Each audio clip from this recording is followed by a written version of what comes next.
This week's storm is already in the rearview mirror with today's gorgeous weather, but it is one that we will probably remember for a while.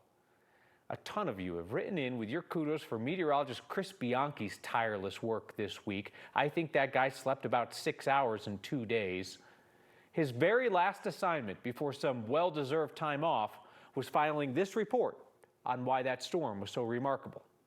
Well, the snow is over and done with, as we all know, but how will we remember this storm?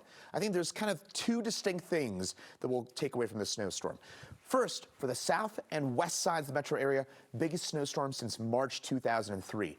And the amount of water within this storm, stunning as well, and a huge gradient in totals. The airport, less than 6 inches of snow. You go about 50 miles west of there, and we saw over 5 feet worth of snowfall, so a huge gap in snowfall totals. The foothills, these will likely rank for us here in the foothills as our biggest snowstorm since March of 2003. And same for us here on the south and west sides of the metro area, where we picked up well over 2 feet of snowfall in many cases. But then there's the amount of water within that snow, and a lot of you walking around through the snow know just the amount of kind of water that's packed within this. At the Centennial Airport, we picked up almost 3 inches of water. For context, that is about 4 times what you typically get in the entire month of March just from this single storm. And for the Centennial Airport, by the way, wettest March storm on record. Records there go back to 1998. So for many different reasons, this storm will go down in the history books, but I think it's the water and the snowfall totals in the foothills and the south side of the metro area that will remember this storm for a long, long time.